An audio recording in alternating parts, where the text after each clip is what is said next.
Hi everyone, welcome back. This is video number 2. So the first step that we have done is we used our turbo markers or our marker pens, and we laid down all the color for the base layers. The next step that we're going to do is outlining. So for the outlining, I'm going to be using Staedtler Tri-Plus fine liners, but you can use any fine liners that you want to use. Generally, I find that these work really well. They are 0.4 millimeter nib, and they just really are lovely to use for tiny spaces and for bigger areas as well. So we're only going to use 2 colors for the outlining, believe it or not. We're going to use a pink, a medium pink, almost like, if you look at the cap, like a cerise. And we're going to use a light blue. Aqua, I think, is a little bit too light, and the dark blue is too dark. So this light blue is the perfect color. And we're pretty much going to outline every single thing on here with the blue, except for the gloves and this kind of like bodice and top piece, which we're going to outline in the pink. So what I'm going to do, because if I had to outline the whole thing, it would be a very long, boring video for you to watch, is I'm going to do a few pieces of outlining to give you an idea of kind of how to tackle it, and also so that you can see, you know, what it should look like. So I'm going to start with the pink, and we're going to outline, I'm going to do this glove for you, and the rest of the bodice piece also needs to be done in the pink. So with outlining, what I found works is to try and be able to do as much of it as possible without having to lift your pen too much. So if you can kind of follow the lines,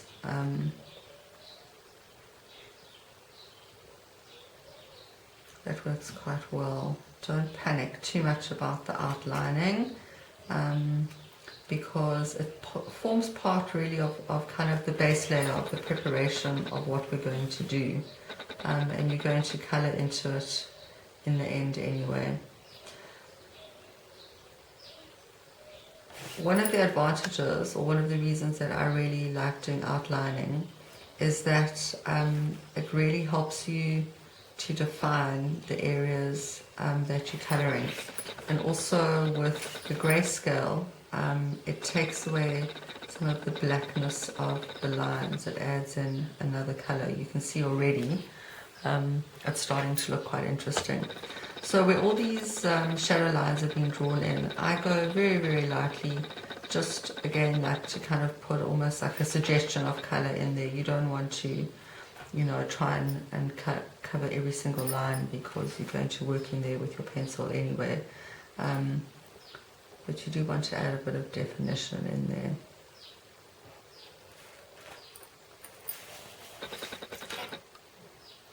Also, you want to outline on the inside and the outside of the line, if that makes any sense to you. If you can see what I'm doing, I'm going around the outside here.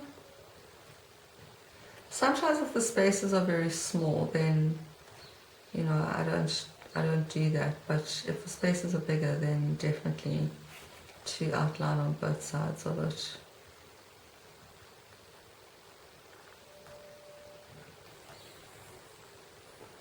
Outlining might be challenging for you in the beginning if it's something that you haven't done.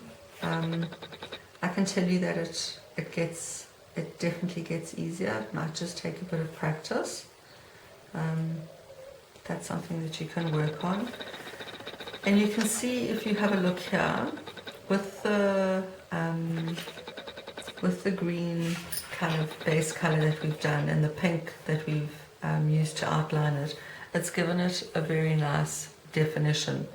A little bit of color theory.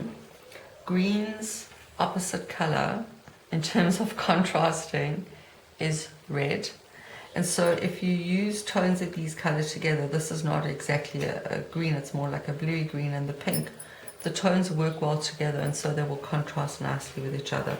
So that gives you an idea of how to do something to create contrast instead of using the same color outlining as you do the color of the thing. Try using something opposite. So that's what we're going to do. The whole bodice is going to get outlined in pink as well, and this top piece here. There will be pictures of this, so if you have a look even at this picture here, you can see all of this has been done, and how striking and effective it actually looks. It gives an idea of what needs to be done. Yeah. Okay, so that's the pink. Everything else on this picture is now going to be outlined in the blue.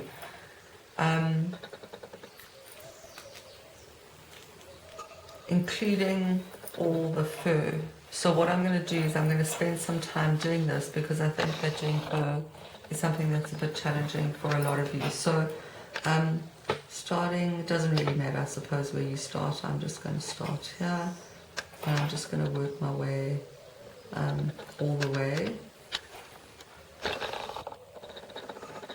It might seem to you that this is very time consuming, or that it, it takes a long time, and is it really worth it?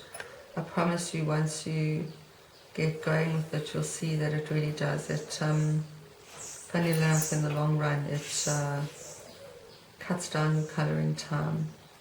And I also find while you're doing this outlining, you really get a sense of what colouring it is that you need to be doing. You kind of get in touch with the shapes in a different kind of way that you would if you were just colouring in straight off. It seems like it takes you on a journey of its own. Just follow the lines.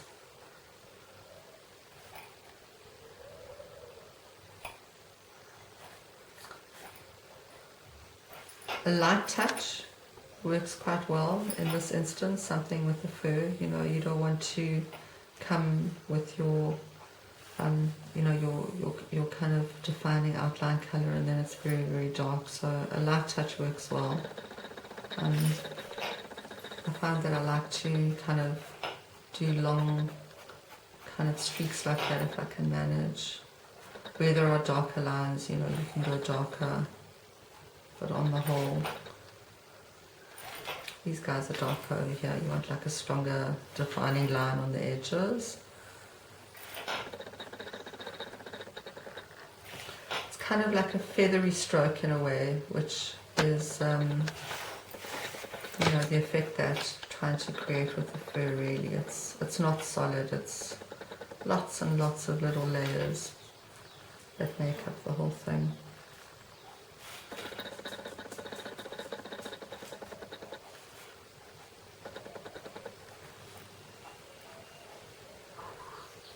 As you can see, I'm not being incredibly precise or exact with anything. I'm just, lightly following the lines here as well. Where the lines are darker, you can go stronger. You might not think it's making a difference, but it actually really is.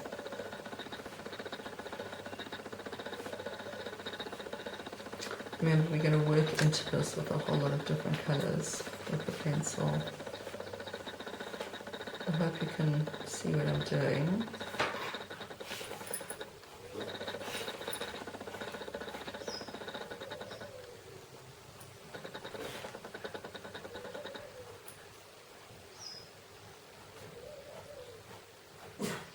Yeah, you want to just, keep things light and feathery.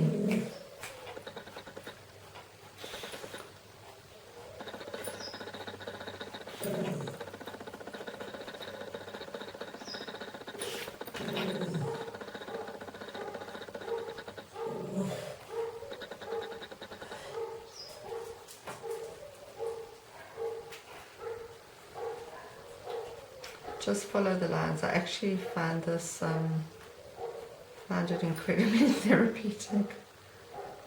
Just follow the lines to see where you're going.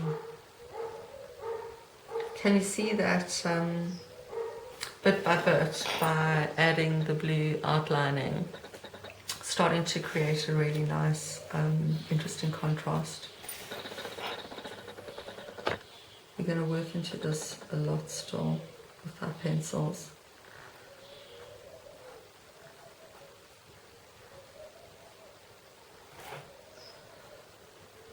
Okay, so I'm sure you get the general idea of what needs to be done with that. Then seriously, everywhere here on these straps, you need to outline them with blue, both sides, this piece, around the buckle, everywhere. Just trace your shape. There's some shadow lines in, just add a couple of them in. You're going to colour them all in. Just want to add a bit of detail there. If you go over the line, or it doesn't really matter, you'll be able to colour it all in. What's important is that you get your outlining done on the inside of the buckle, everywhere. And even as we've just done that, you can see that it's starting to create a really nice shadow. It really enhances the shadow detail.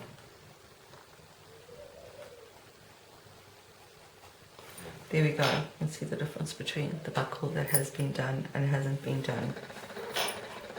This gets all outlined in blue. All of this gets outlined in blue. All of this gets outlined in blue as well. The top from the shirt or the top piece, blue. All the trousers, the pants, everything blue. The only thing that gets outlined in the pink is going to be these guys, the ones where we did the aqua base layer. So I'm going to leave you with that to carry on with that.